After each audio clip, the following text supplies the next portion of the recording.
Is it on? Can you hear me? I speak loudly, so thank you.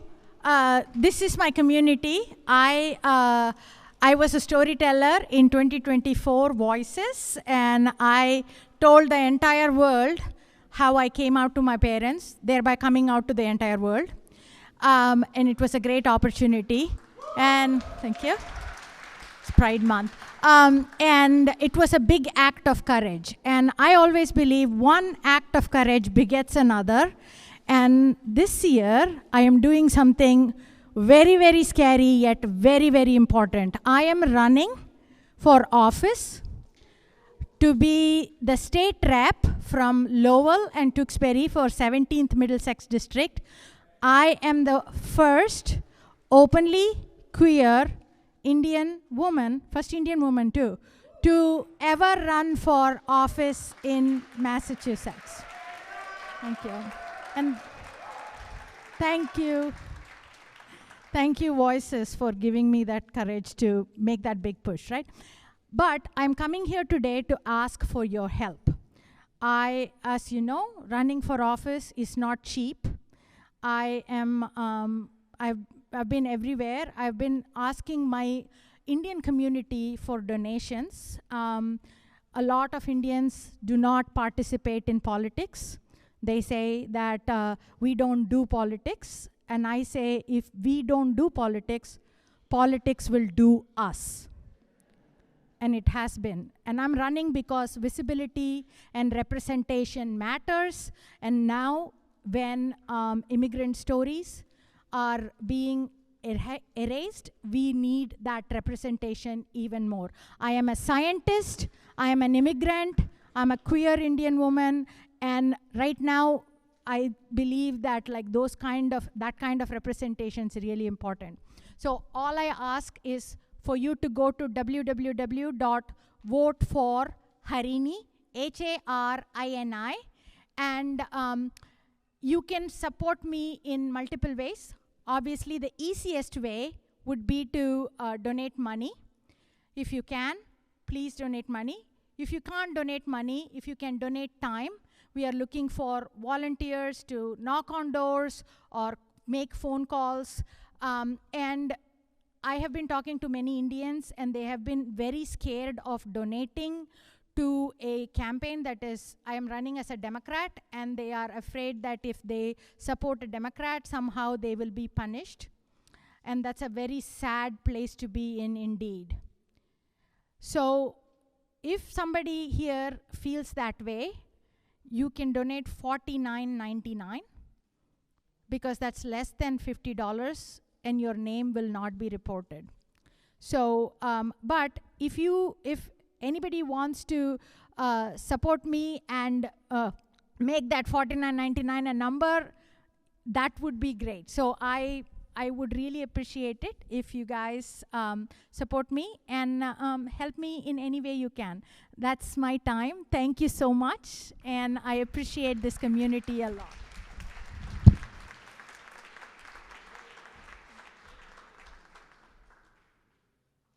All right. Thank you so much, Harini. I hope a lot of people go find her website. So we're on to teller number 6 of the evening, who is Hamida Merchant. Hamida's people have shown up. That's awesome, but we're all Hamida's people tonight.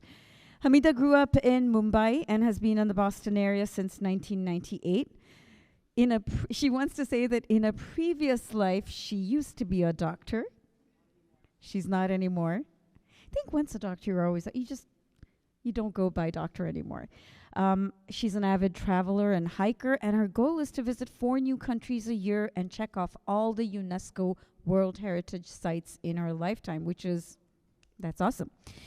Her story is titled, You Look Just Like Your... So let's welcome to the stage, Hamida Merchant. Hamida, Orup, mic's done? Yeah.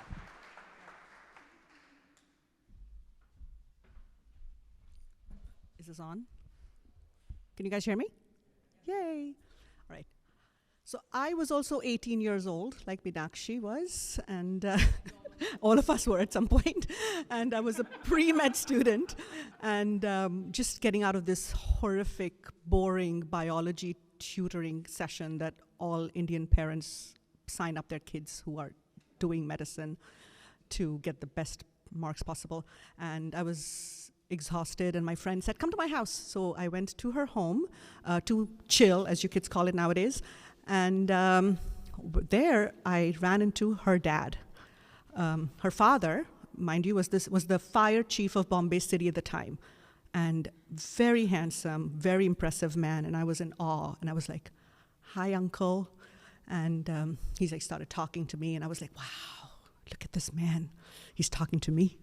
And then we started talking. And then it turns out that my mother went to the same college as he did. And then when this man found out about my maternal lineage, he just started gushing about my mother. And the most awkward 5 minutes of my life, he was like, oh, your mother was so beautiful. She had this long hair, and her hands were so delicate. And when she walked into the room, everybody paused and looked at her, and she was just so beautiful. And he just went on and on. And then he looked me over very and nonchalantly said, you must look like your father. And you look like your dad, you look like your papa, you look like your abba, you look like your father. I've heard that all. I mean, I've heard it all through my life. I look like my father. When a child is born, there usually is this really fun moment of, oh my God, who does she look like? Not for me. I looked like my father. And in our culture, the consolation prize for girls that look like their dad is that they are supposed to be very, very lucky. I don't know, they just made that up. But not much of a consolation prize if your mother has been this beauty queen in her age, right? So that's what. Fast forward to 2018. I was living in Boston. I had lived in Boston for a while with my 2 teenage kids, reeling from a fresh divorce from a marriage that lasted almost 2 decades. And was feeling kind of a little low. And then out of the blue, I connect on Facebook with my father's first cousin who lives in Texas somewhere. And this uncle, everybody's an uncle if they're older than you in the Indian community. So call everybody uncle and auntie. I'm just kidding. No. So they reached out on Facebook, and then he invited me for his daughter's wedding, which was in a month. And I was like, I didn't even know this side of my family existed.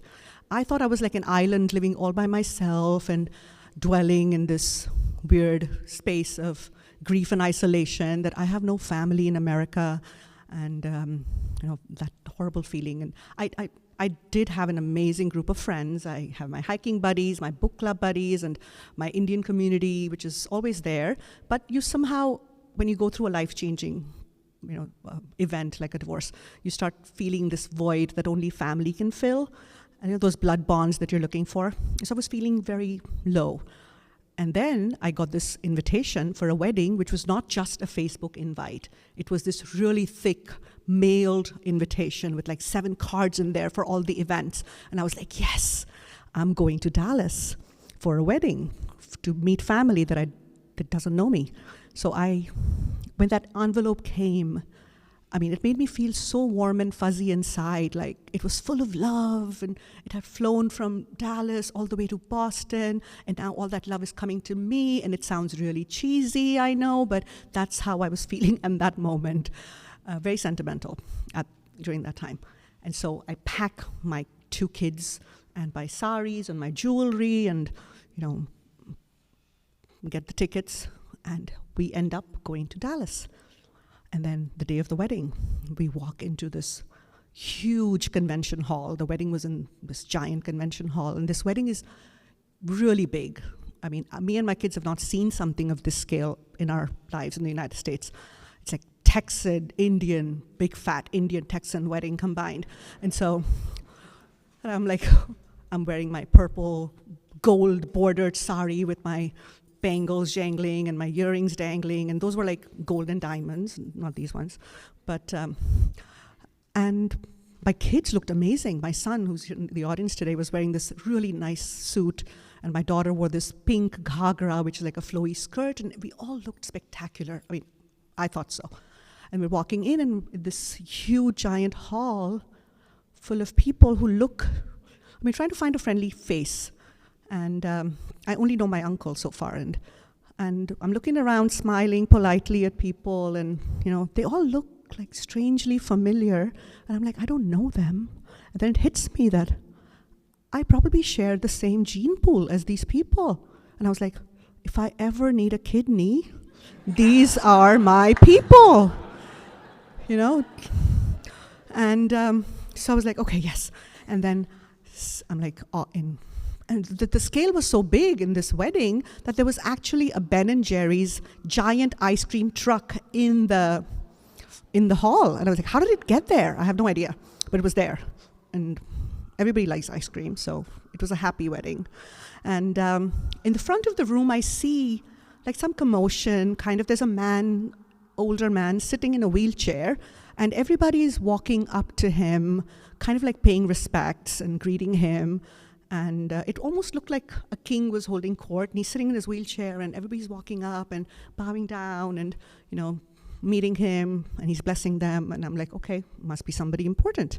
And then my uncle shows up next to me. He goes, come, I want you to meet this person. And I'm like, I don't know who he is. He goes, just come, I'll tell you. I'm like, okay. And I tell my kids, I'm like, I'm hurting them. Let's go meet this guy. He's somebody important. And then I walk over, and turns out that older gentleman was my grandfather, my Dadaji's only living sibling. So he is the family patriarch now, and hence everybody was coming. It's a family wedding, and everybody was like, okay, we have to come say hello to this man. And so when it's my turn, I kind of go down to his eye level, and he looks at me, puts his hand on my head, and he looks at me with these really old, milky, cataracty eyes. And he looks at me carefully, and he goes, are you Abdul's daughter? And I'm like, yes, I'm Abdul's daughter. How do you know? And he goes, puts his hand back on my head and gives me a dua, which is like a blessing, and says, Beta, which is child. He says, Beta, I would have picked you in a million faces. You look just like your father. And on that day, for the first time in my life, I actually felt really lucky to look like my dad. Thank you.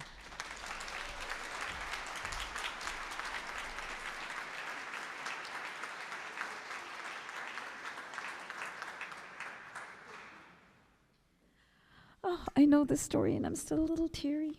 Thank you so much, Hamida.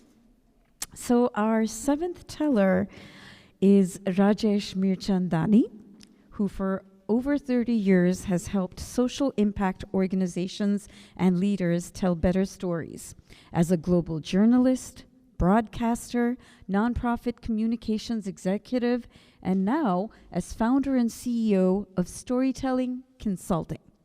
He has reported on world-changing events and shaped award-winning campaigns and content for iconic brands, vibrant startups, and community nonprofits, including the United Nations, BBC, Feeding America, and more. He is a sought-after event host and moderator. He's a podcaster, a storytelling performer, a creator, and host of Finding Our Flavor, a podcast about family and food. And in a minute, you will find out why that's relevant. Rajesh's story today is called Memories on a Plate. So let's welcome on stage Rajesh Mirchandani. Thank you. You'll adjust your mic.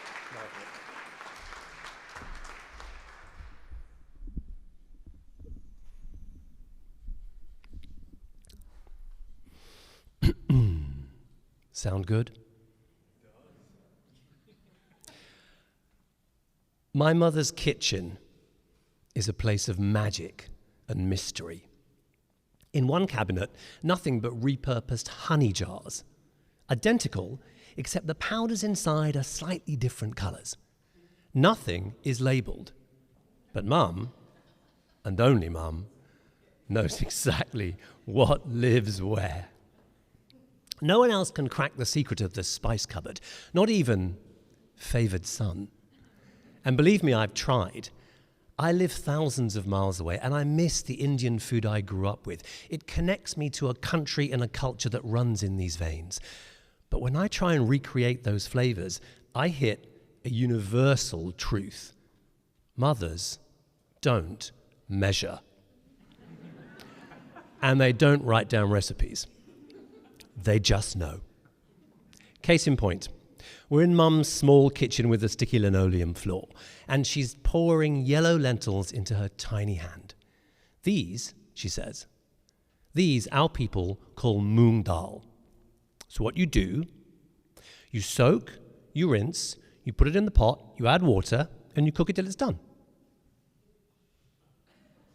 I look at her, all 5 feet one of her with a perfect helmet of black hair. That's it? Take a handful and cook it till it's done? That's the recipe for my favourite dish that you've been feeding me since before I remember?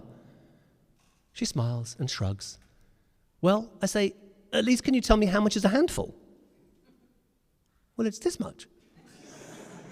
But my hand is twice as big as yours. Then make twice as much. This, for Mum, is perfect logic. It makes perfect sense for her. And the dish that she creates is so fragrant, so delicious, so consistent every time. It's as infuriating as it is magical. Yellow moong dal is the first dish my mum learned to make. It's unchanged in 75 years. And it's one of the few constants in her life. She never knew for sure exactly where she was born. Just that after World War II, her family was on the wrong side of the newest and deadliest international border between Hindu-majority India and Muslim Pakistan. Like millions, they had to flee, so they packed up what possessions they could into wooden crates and they shifted 5 homes in 2 years, a downward spiral. And every time they moved, there were fewer possessions, fewer people left. It was on the road like this as a refugee. The mum learned to make yellow moong dal. So now for me, it's more than only food. With every spoonful, I scoop up my family's history. And so if I want to know where I come from, I have to nail that recipe. And I'm kind of obsessed to do so. So you'll remember, we had soaked, rinsed, put the dal in a pot and left it to cook. What I've gleaned is that when the dal boils, you scoop off any foam that collects, and then you turn it down to the precisely calibrated level of somewhere between medium and simmer. It gets better. After about 20 minutes, you should have the consistency you want, which Mum describes as mushy, thick, liquidy. Now, I speak fluent, Mum, but that does not translate. Can you be a little more precise, I ask? You'll just know, she says, with a gentle head bobble. It's as infuriating as it is magical, because somehow you do arrive at mushy, thick, liquidy. Don't ask me how, and you know it when you do. And then, I've gleaned, you add salt, turmeric, and vegetable oil. And then you turn it right down and just let the dal do its thing. And it can be a wondrous thing. When the hospital told us Dad only had a few weeks left, they said they were going to move him to a hospice where he'd be more comfortable. He wasn't. He wasn't doing well, and he hated the food there. So Mum would make him yellow moong dal, pack it into a shiny tiffin carrier, and I would take it to him. He'd watch as I unstacked the metal canisters. He'd peek in and perk up.